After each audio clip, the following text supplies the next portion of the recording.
Me que é, família, daqui fala o J Privado. Atenção, eu, J Privado, bomba. Adalberto Costa Júnior, o presidente da UNITA, dispara contra o atual presidente da Frelimo e a própria Frelimo, de nome Felipe Nyusi. Tudo isso e muito mais você acompanha aqui agora no canal MSTV.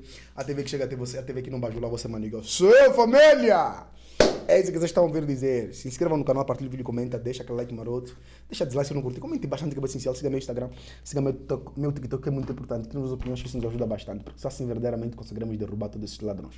Então, sem mais boas, sem mais longas, vamos aqui para a notícia. Sim, como eu estava no começo do nosso vídeo, é isto mesmo, Adalberto Costa Júnior, o presidente da UNITA, mandou barras contra o Felipe Nyusi, presidente da Frelimo, e a própria Frelimo, tá a entender?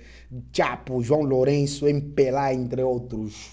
Mas como assim? Como vocês sabem, ontem o Venâncio Mondlane organizou uma live com o título Bate-Papo com o Venâncio Mondlane.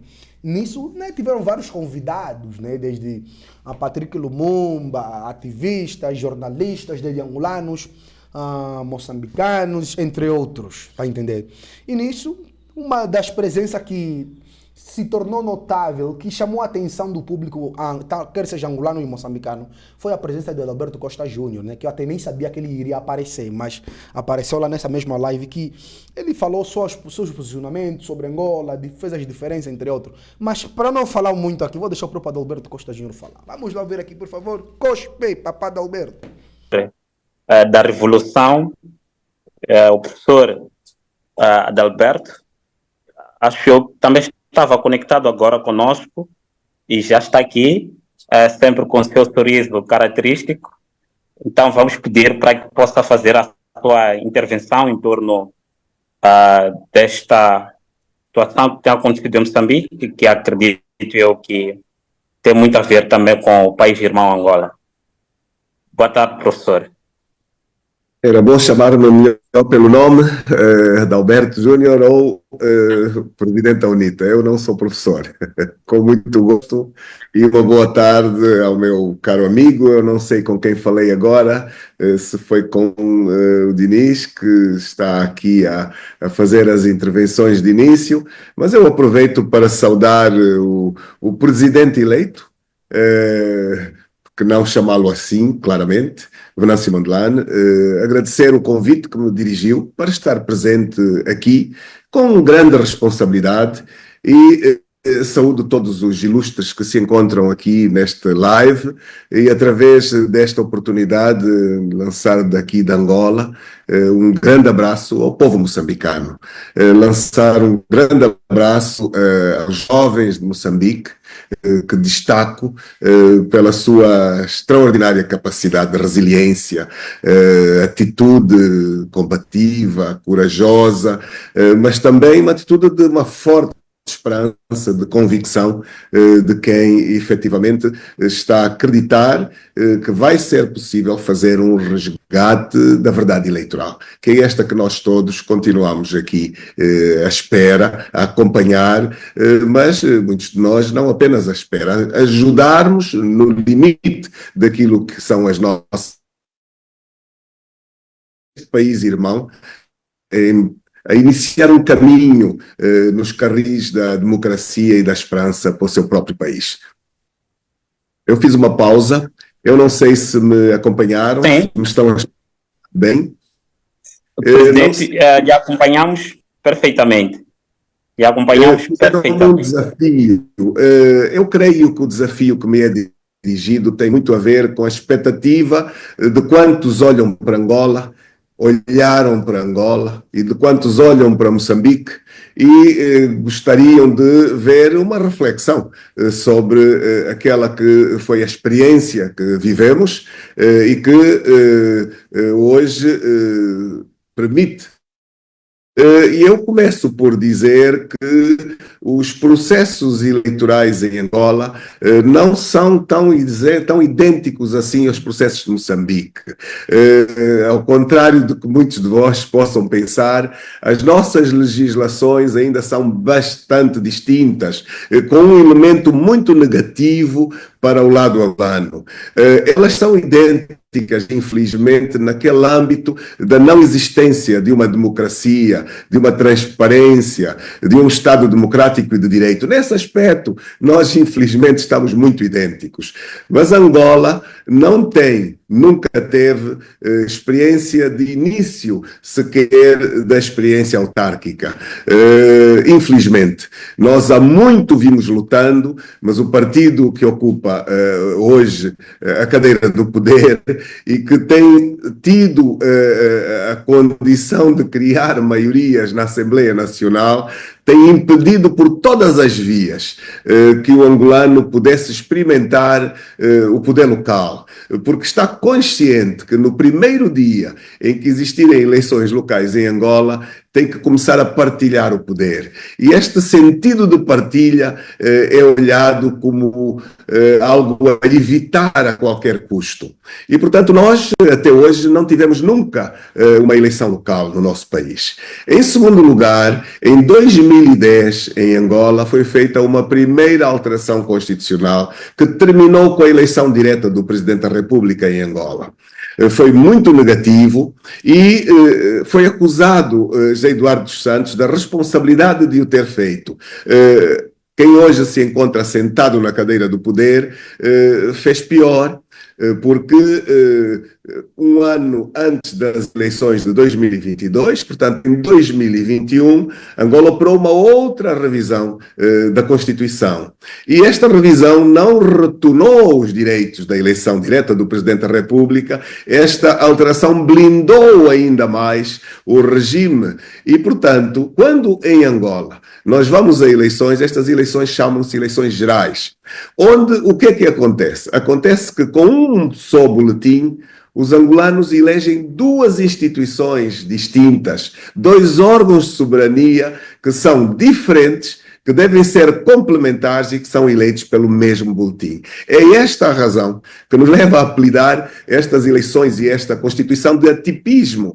Nós entendemos que isto é uma forma de constituir aqui um golpe constitucional, porque não é possível, com o mesmo boletim, eleger-se os deputados à Assembleia Nacional e eleger-se também o Presidente da República por via automática, porque estes são poderes distintos e devem ser poderes complementares. E daí a perda de estabilidade, porque não há controles complementares.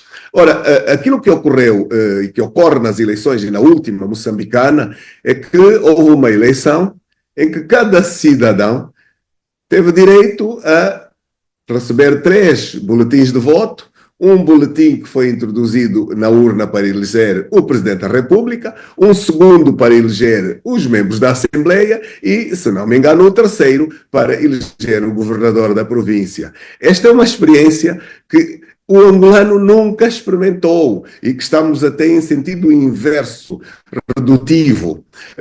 Infelizmente também, nós nunca tivemos observação internacional plural. O governo angolano recusa permanentemente a presença de observadores internacionais que não sejam africanos controlados pelo governo angolano. E, portanto, a União Europeia aqui nunca esteve presente. E eu fiquei imensamente satisfeito quando percebi que as eleições em Moçambique iriam ter a presença de observadores da União Europeia. E estes observadores fazem alguma diferença.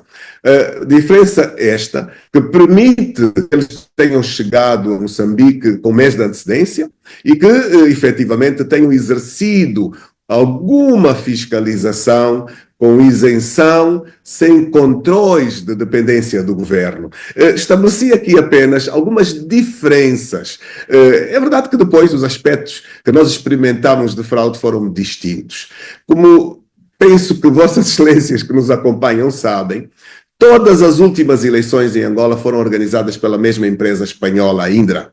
Uma empresa que, ao longo dos anos, tem conhecido contestações em todo o mundo, especialmente na América Latina e nomeadamente aqui em Angola, onde em nenhuma das intervenções deixou de receber graves acusações de falta de transparência e de ter participado em organização de eleições que em nada tiveram a ver com aspectos de transparência e de democracia.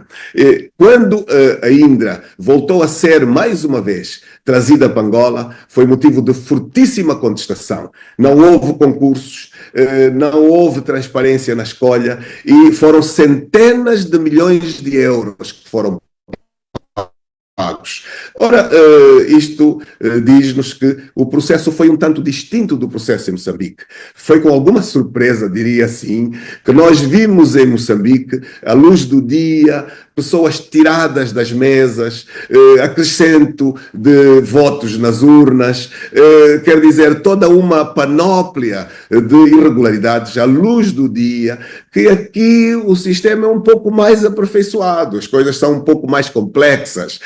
Aqui gasta-se milhões e milhões de dólares para esconder a metodologia. Em Moçambique as coisas foram um bocadinho mais grosseiras e que me surpreende que assim tenham sido.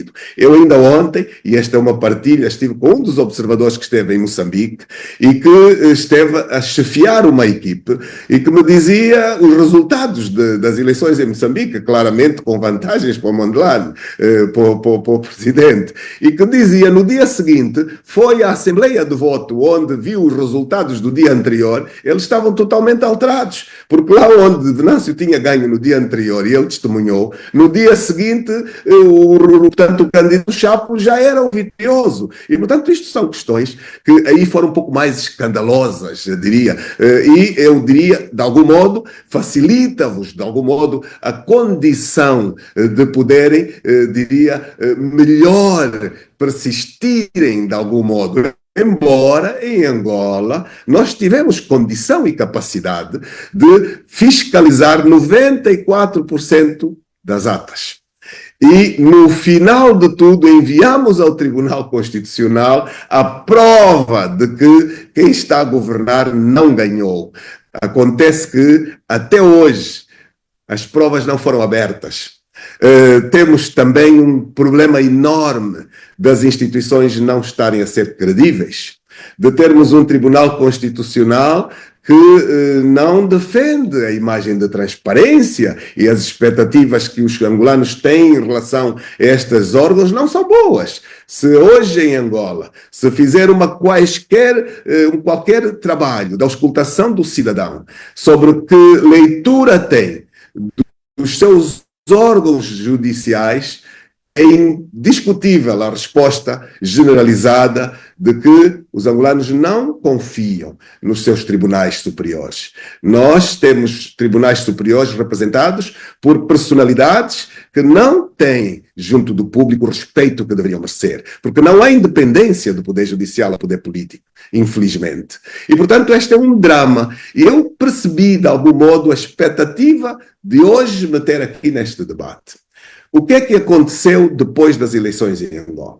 Depois das eleições em Angola, a UNITA e a FPU, que foi o contexto da ampla frente para a alternância que nós constituímos, uma frente eleitoral que concorreu para as eleições sobre a bandeira da UNITA, nós entendemos que devíamos tentar melhorar os aspectos de caráter jurídico-legal e fazermos um percurso dentro das instituições que evitasse o caos que indiscutivelmente iríamos experimentar se tivéssemos de imediato ido para as ruas, como estava uma parte da juventude a solicitar-nos. E com isto eu quero dizer que não é correto fazer comparações imediatas entre o que se passa em Moçambique igualzinho ao que se passa em Angola. Não é igualzinho ao que se passa de um e de outro espaço.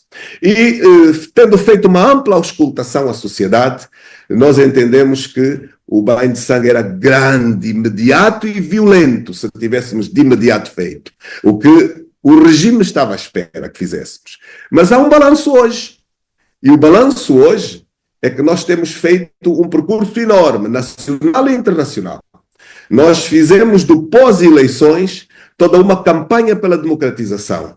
Começamos lá no continente africano. Fomos para o Parlamento Pan-Africano, onde temos levantado a bandeira da transparência eleitoral, onde levantamos permanentemente a bandeira e o debate dos golpes institucionais feitos pelos governos africanos.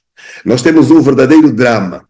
O drama de quem hoje está sentado na cadeira da governação e pensa que não tem limites para exercer a governação no seu interesse. E a comunidade internacional, atrás dos interesses económicos, infelizmente silencia estes ataques, estas violações, estes atentados ao direito constitucional, estes atentados ao Estado Democrático de Direito. E o que nós temos vindo a apreciar é que os golpes militares são punidos, mas os golpes institucionais, que são descontinuidades da Constituição, são tolerados. E, portanto, isto não me parece correto. Iniciamos um grande trabalho de denúncia desta dualidade de critérios, quando as duas causam o mesmo efeito: um vazio de poder, um caos. Causam pobreza, causam morte, causam subdesenvolvimento, incentivam a imigração da juventude, são a razão de muitas destas mortes que ocorrem no Atlântico, que ocorrem no Mediterrâneo, de gerações de jovens a fugir dos seus países por falta de esperança de vida. E Angola hoje não está... Creio que haja alguma dificuldade na comunicação. Perdi o presidente. Creio que eu tenha perdido, não sei se é um caso particular, mas vejo que a sua imagem também está congelada. Se os outros participantes estiverem a ouvir, gostaria que pudessem confirmar que estão mesmo ainda a acompanhar. Definitivamente perdemos o presidente da UNITA, mas ele fazia aqui uma breve contextualização naquilo que considera diferenças entre a estrutura eleitoral de Angola e Moçambique, pois embora toda ela acaba desaguando no mesmo problema da fraude eleitoral, e também falando mais ou menos daquilo que tem sido o trabalho da UNITA para poder fazer face a essas peripécias de fraudes recorrentes, pelo menos naquele país irmão. E também foram aqui abordadas várias situações. Mas para aproveitar melhor o nosso tempo, quero convidar mais uma vez o Dinis Estivan para poder introduzir o professor Patrick, de modo que ele possa fazer a sua intervenção. Dinis, por favor. Se nós pudermos continuar, estamos disponíveis. Ok. O presidente voltou, só depois tivemos alguma dificuldade de poder lá acompanhar. Creio que há espaço para poder continuar e fechar a sua fala. Obrigado. Eu vou tentar ser breve. Para dizer que nós acho que demos por bem ocupado o nosso tempo neste trabalho que fizemos a nível interno e a nível internacional, no continente africano, mas também nas instituições que contam. Nós, nos últimos anos, a seguir as eleições em Angola, encontramos um grupo amplo de parcerias, inclusive europeias, africanas, asiáticas, sul-americanas, norte-americanas, e levamos as instituições relevantes. Eu citei o Parlamento Pan-Africano, cito o Parlamento Europeu, cito o Congresso Americano, o Senado Americano, uma série de parlamentos nacionais, e a todos estes locais, as organizações internacionais que nós podemos, nós levamos a debate as fraudes que se constituem no continente africano, muito em particular.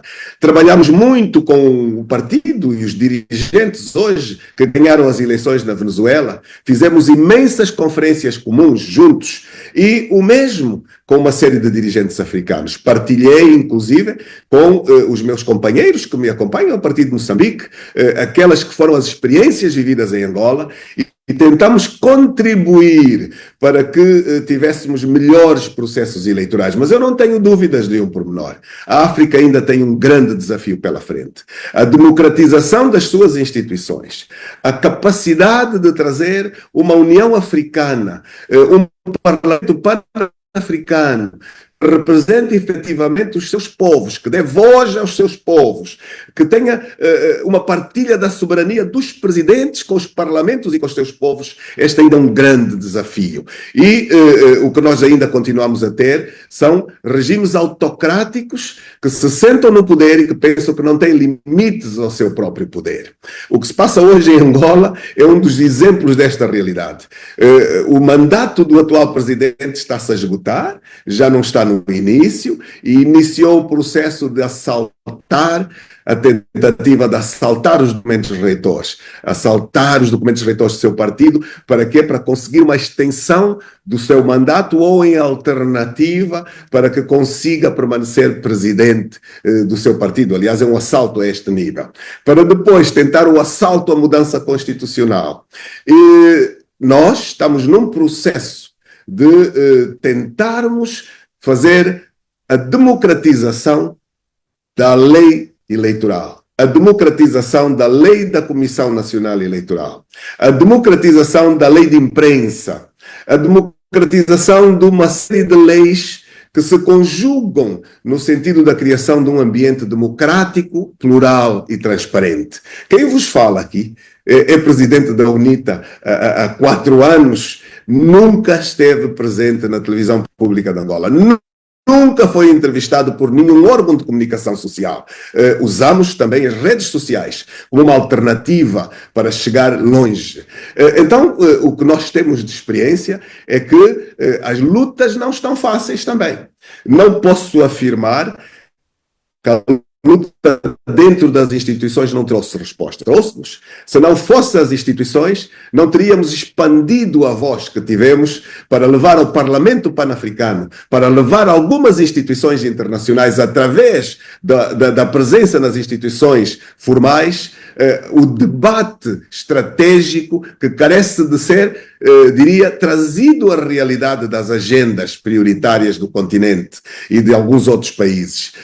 Hoje, não tenho nenhuma dúvida, uma boa parte do trabalho que fizemos, e indiscutivelmente o trabalho de outros, e eu tenho que reconhecer o trabalho do Venâncio, o trabalho dos ativistas moçambicanos, o trabalho de outros que em outras partes do mundo se juntam a este desafio, mas que estamos longe de ter conquistado aquilo que nós procuramos. Mas eu quero dizer que nós não estamos no mau caminho. De forma alguma. Eu vou fazer uma interrupção por aqui, porque seguramente isto vai permitir a entrada de outros intervenientes, a existência de algumas perguntas e, quiçá, a intervenção do professor Lumumba, excepcional, que tenho acompanhado e que tive a grande satisfação de já o acompanhar mais de uma vez, brilhante, frontal e moderno, de facto, à frente do seu tempo. Então, a palavra devolvo ao Dinis. Muito obrigado. Obrigado. Na verdade, é o Cremildo, não é? Mas pronto, O Cremildo, as minhas desculpas, estou agora a ver. Cremildo Chipong. Um grande abraço, meu caro. Isso, obrigado, presidente. Mas, pai, eu creio que estamos quites agora, uma vez que primeiro lhe chamei de professor, então... Agora, professor, antes mesmo de sair, há uma questão que somos sempre tentados já a colocar, que é, pelo menos quando nós falamos de Moçambique e Angola, somos tentados a falar de 2 sistemas que são, pelo menos, irmãos nessa questão da fraude, depois, embora bem feita a contextualização, com diferenças em termos de estrutura, que é a Frelimo MPLA. Então, eu gostaria de poder ouvir, se não estiver a fazer uma provocação demais, o professor também fazer essa contextualização desta parceria, pelo menos para esses comportamentos disfuncionais desses 2 sistemas e como é que eles, a partir dessa parceria, têm se fortalecido para esta grande engenharia da fraude. Meu caro jornalista e para quem nos acompanha, Eu tenho tido a satisfação, nos últimos tempos, de participar em algumas conferências onde nós temos debatido o que se passa nos nossos países. Afinal de contas, o que é que se passa em Angola, em Moçambique, e eu quero trazer o debate fundamentalmente focado para a África Austral. O que é que existe entre Angola, Moçambique, Namíbia, África do Sul, Zimbábue? O que é que nos associa? E aquilo que eu poderei afirmar aqui é que, de facto, o que nos associa e diferencia tem muito a ver com a percentagem, diria assim, da tomada do controle do Estado que os partidos que se encontram na governação fazem nos países a que nós pertencemos. E aqui a grande, diria, identidade, de similitude entre o que se passa em Angola, o que se passa em Moçambique, nomeadamente, e o que se passa, por exemplo, no Zimbábue. São, diria, os países mais parecidos naquilo que é uma fotocópia sobre o Estado democrático e de direito e sobre também, necessariamente, a ação dos processos eleitorais dos nossos países. Há uma ligeira diferença entre os nossos três e a Namíbia, entre os nossos três e a África do Sul. Nestes nossos Estados, o poder judicial, a comunicação social estão totalmente tomados pelo partido que governa o país. Há um controle absoluto do Estado por parte do partido que governa. E este controle ocorreu porque as sociedades assim o permitiram, infelizmente. E isto faz com que tenhamos desafios muito idênticos, mas que não são impossíveis de nos vermos livres dos mesmos. Uma África do Sul tem uma Constituição muito mais democrática. E, apesar da experiência do apartheid para o ANC, é um país onde há uma certa pluralidade da comunicação social. Mas é, acima de tudo, um país onde o poder judicial não está tomado. E onde é possível o poder judicial instruir sobre o poder político. É possível o poder judicial levar para a cadeia um presidente da República que agrediu o direito e as leis. Em Angola, infelizmente, o poder judicial é absolutamente submisso, completamente submisso. E estas têm sido práticas que têm sido repetitivas. E, de facto, esta realidade nos distingue substantivamente. Vamos para a Namíbia, e a Namíbia tem uma situação um tanto distinta da África do Sul, mas uma governação com alguns equilíbrios de respeitabilidade, a independência dos poderes, alguma distância aos aspectos da prática da corrupção extrema, que é outra das características que nos traz Angola e Moçambique, muito em particular, estes dois países, com volumes diferenciados, é um facto, mas com aspectos de corrupção terríveis a todos os níveis. E é interessante ver o quanto hoje em Moçambique, eu tenho acompanhado com alguma cautela, principalmente alguns ilustres professores, que dizem que houve uma razão eleitoral, que foi a partida para as manifestações, mas hoje há uma rejeição por parte daquilo que é a sociedade ao modelo de governação e que se impõe necessariamente levar isto para um debate bem mais amplo, que encontre uma saída, diria, de direito, uma saída para esta crise de rejeição da sociedade ao seu sistema de governação. Obrigado. Nós olhamos para Moçambique como Presidente, meu caro, desculpa, Presidente, mesmo por questões de gestão, não é do tempo, porque é tempo para ouvir, praticamente temos, nunca perdemos a oportunidade de receber sempre essas ricas aulas, mas, no entanto, também o professor Patrick tinha nos informado sobre a indisponibilidade para poder falar num tempo determinado, então queríamos conceder o espaço ao professor Patrick com o pedido de o professor permanecer, porque acredito que temos mais perguntas aqui a serem colocadas pelos nossos participantes. Temos muitos aqui académicos, jornalistas de Moçambique e não só, que gostariam de